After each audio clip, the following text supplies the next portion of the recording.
Kitabsız yazılıptır fermanım.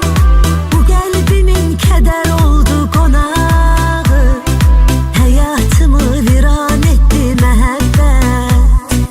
Sanırdım ki daim güler gözlerim. Şirinlerden şirin olar sözlerin. Tenha koydun hey ağladım gözledim. Sevdiğime pişman ettin mehabbet.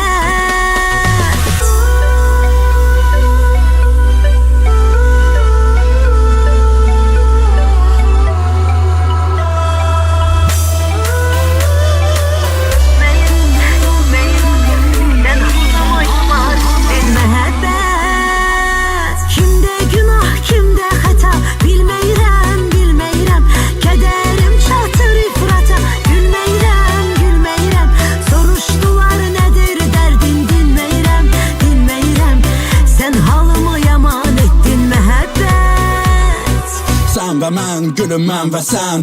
Nə Leyli, nə Məcnun, nə Əsli, nə Kərəm. Bilmədi çarəsin sirrini, sehrini, kədərsiz. Kim yaşadı ki sevgini, ayrılıq dərdə dərd qatdı əlbət. Sevgi yandırdı qəlbimi, kül etdi. Rəncər tək sancdı ürəyi məhəbbət. Dükanın günahına nə etdi, gül etdi. Nə sənlə olur, nə sənsiz uğur. Həsrət ürəyi vurur, sevgidə yox qürur. Kiminə sevinç, kiminə başının bəlası. Sevgi sanki ürəkdə diş ağrısı. Həsrətin yanğısı, pərişan ürəyim. Sənə ihtiyacım var, mənim gərəyim. Ruhumun qidası, musiqi təsəlli. Nə edim, sevdiyim sənə çatmır əlim. Sən də mənim qədər sevə bilsəydin, qəlbin nələr çəkdiyini görsəydin, duyub dərdi, kədərimi bölsəydin, xəyalımı talan etdi məhəbbət.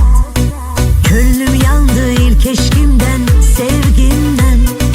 Bir haykırmaq gəlir mənim içimdən. Hər insanı xoşbəxt etməz bildim mən. Kimə sevinç, kimə dərddir məhəbbət.